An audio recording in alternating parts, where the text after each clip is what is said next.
Let me guess. You've tried to be better with money before. You've said, I'm going to check my accounts more often. You've promised yourself you'd stick to your budget, and you've told yourself this month will be different. And maybe it is for a week. Then life gets busy, work gets intense, you get tired, something unexpected pops up, and suddenly you're back to reacting instead of leading.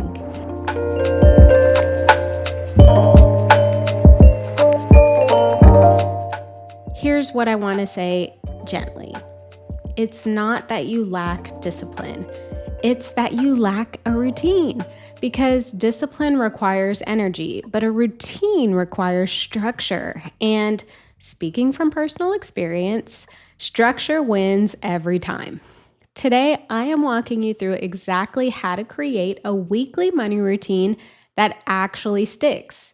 Not one you can do when you feel inspired, not one that only works when life is calm, because let's be honest, calm is what we're trying to get to, but one that just becomes automatic, kind of like brushing your teeth. Now, if you want to feel financially confident and in control, consistency is the bridge to get there. So, here's how you build a money routine that keeps you consistent. Step one, decide when and protect it. The biggest mistake women make when creating a money routine is not scheduling it. They say, I'll do it this weekend, or I'll check in when I have time. You will never just have time. You make time. You've heard that saying, we make time for things that are important to us. I know your money is important to you, so make time for it. So, step one is to pick a consistent day and time. For many women, Sunday afternoons or Monday evenings work really well. But honestly, it doesn't matter when you choose. It matters that you commit to it. Block off 30 minutes, put it on your calendar, set a reminder, and treat it like any other meeting. Because it is. It's a meeting with your future self, essentially. Now, let me just zoom out for a second. There is a reason why my 12-week money coaching program is structured around weekly calls. Not bi-weekly, not monthly, weekly. A week is just short enough to create urgency and momentum, but also just long enough to implement change without feeling completely overwhelmed. If my clients and I met once a month, too much would pile up. If we met daily, I'm sure it would feel exhausting. But weekly creates rhythm. It gives you 7 days to execute, 7 days to notice patterns, test adjustments, and 7 days to build momentum. Then you regroup. That's exactly how your money routine should function. Weekly is powerful because it prevents buildup. If you wait 30 days to check your spending, the numbers are going to feel big. If you wait 60 days, you're probably not even looking at them. You're avoiding it. And if you wait 90 days, you will feel completely behind. But 7 days, that's manageable. Now, if you go into your weekly money check-in thinking it's optional, it will always be postponed. If it's weekly and it's scheduled, it will become a part of your rhythm. And that is exactly what we need to build consistency. I had Elena Fingal on the show to talk about how to plan, prepare, and organize your finances, including routines. She walks through all of her weekly, monthly, quarterly, annual routines. Definitely check out episode number 164 for more insight. I will link to that in the show notes. Okay, step number 1 was to decide when and protect it, schedule it. Step 2 is to keep it simple, but be thorough. So, your weekly money routine should not feel like an extensive accounting audit, but it should be intentional. The goal is not complexity, it is awareness and clarity. Your weekly check-in should include 5 core components, and I'm going to walk you through exactly what that looks like so there's no guessing. Component number 1, review your transactions for all accounts. Now, when I say review transactions, I mean from every account, your checking, savings, credit cards, business accounts if that applies to you, investment contributions if they've occurred in the week. You are looking at everything that has happened since your last weekly check-in. Not just the big purchases, not just the ones you remember, everything. So you are scanning your transactions for charges you may have forgot about, subscriptions you didn't even remember you had, duplicate charges, overspending in specific categories, and just any transaction that feels off.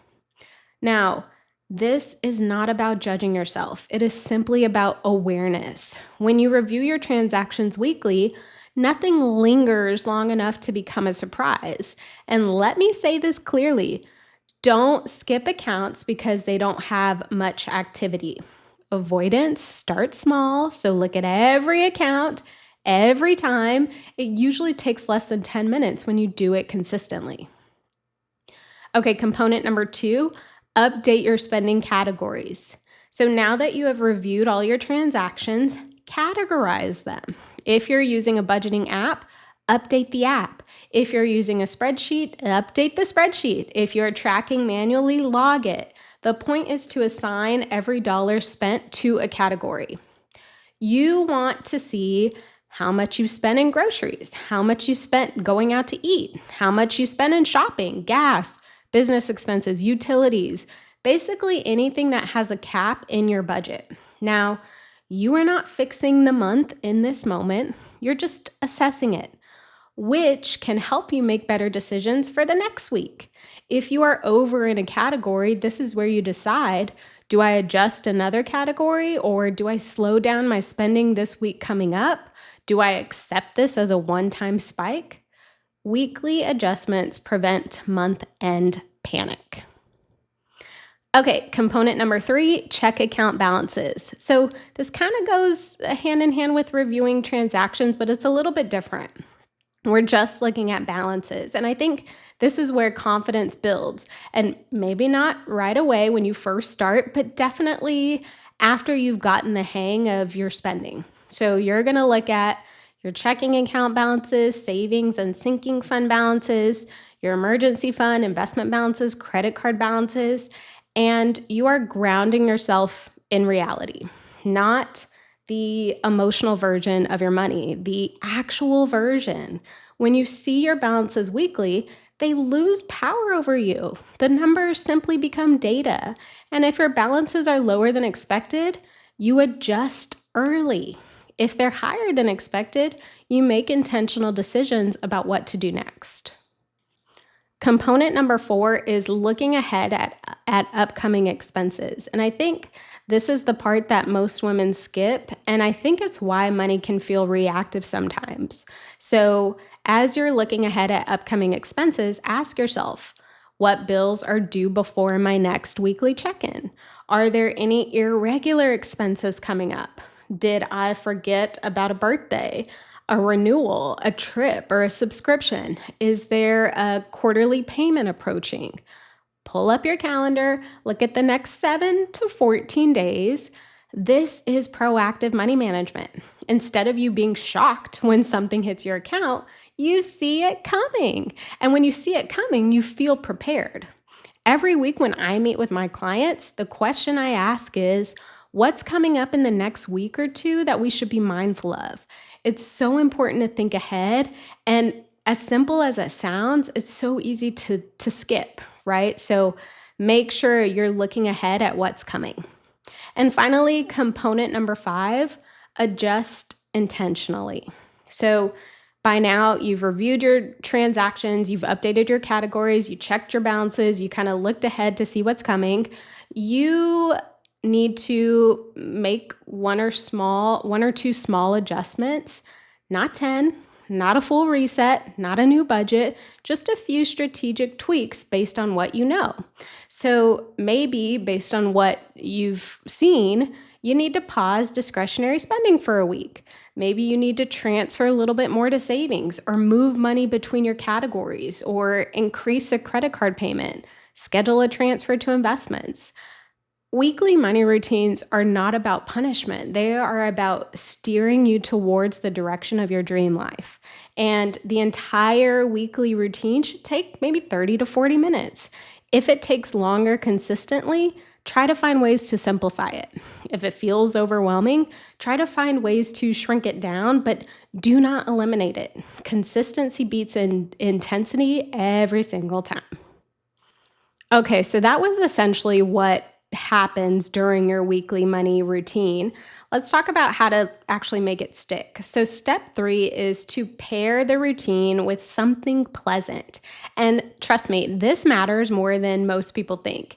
If you associate your money check ins with stress, you're going to avoid them, especially if you're already having a stressful week. So, make the routine pleasant and nice for yourself. Light a candle, make coffee or tea, pour yourself a glass of wine. There's no judgment here. Put on some music, sit somewhere comfortable, go somewhere, go to the library, go to a coffee shop. This is not childish, okay? It's not childish to do this. It's behavioral psychology. Your brain repeats what feels safe. So if your weekly money routine feels grounded, it feels calm, not stressful, you will stick with it.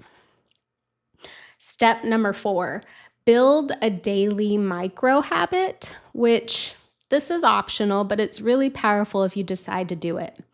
So, if weekly consistency feels just too much right now, I just want you to layer in a 5-minute daily habit. So, spend 5 minutes at the end of each day reviewing transactions from that day only.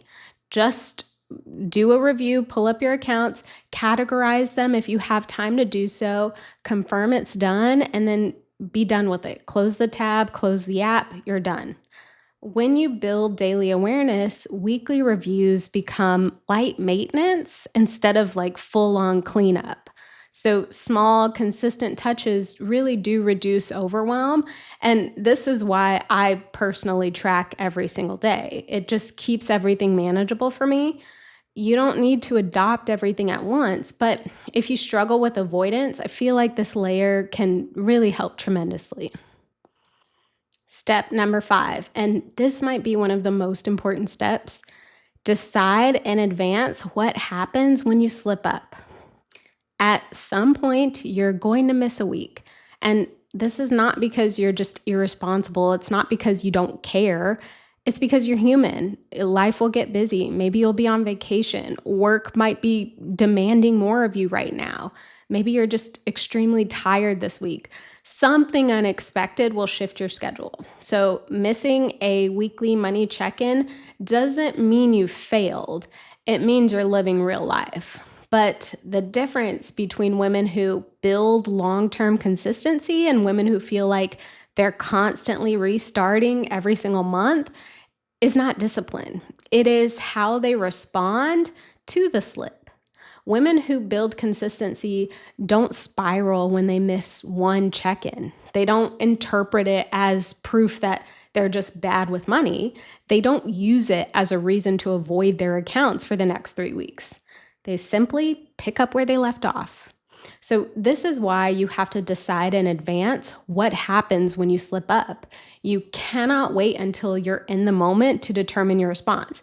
Because trust me, emotions are going to be louder than logic. So decide now that if you miss 1 week, you will schedule the next check-in immediately after.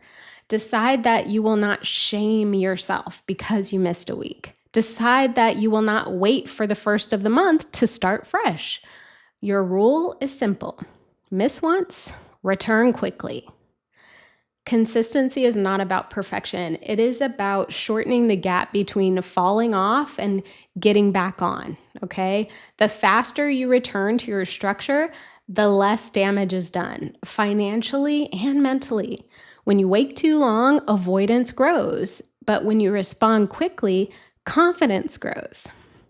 So think about it this way. If you skip one workout at the gym, you don't cancel your membership. If you miss one meeting at work, you don't quit your job. But with money, so many women treat one missed check-in as proof that they can't do this. And that mindset is what keeps them stuck in cycles of starting and stopping.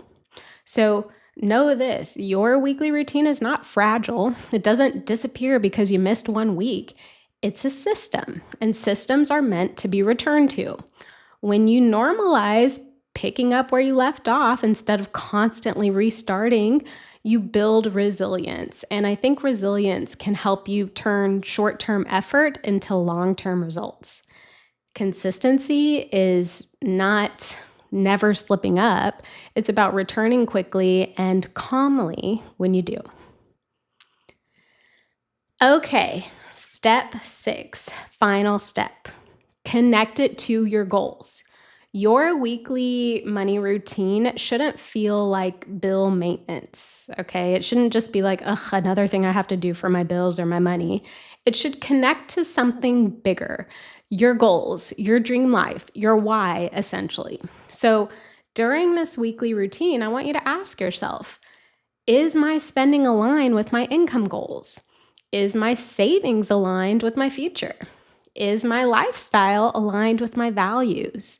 When you connect your routine to your vision, motivation increases naturally. If your weekly routine feels just completely disconnected from your dream life, you're not going to prioritize it. But when you realize that this 30-minute appointment is what really keeps you on track for promotions, investments, travel, property ownership, and ultimately long-term peace, it becomes powerful. Now, we've talked a lot. I've shared a lot. So let me just take a quick beat. A weekly money routine creates clarity. It creates control. It creates momentum. It creates confidence.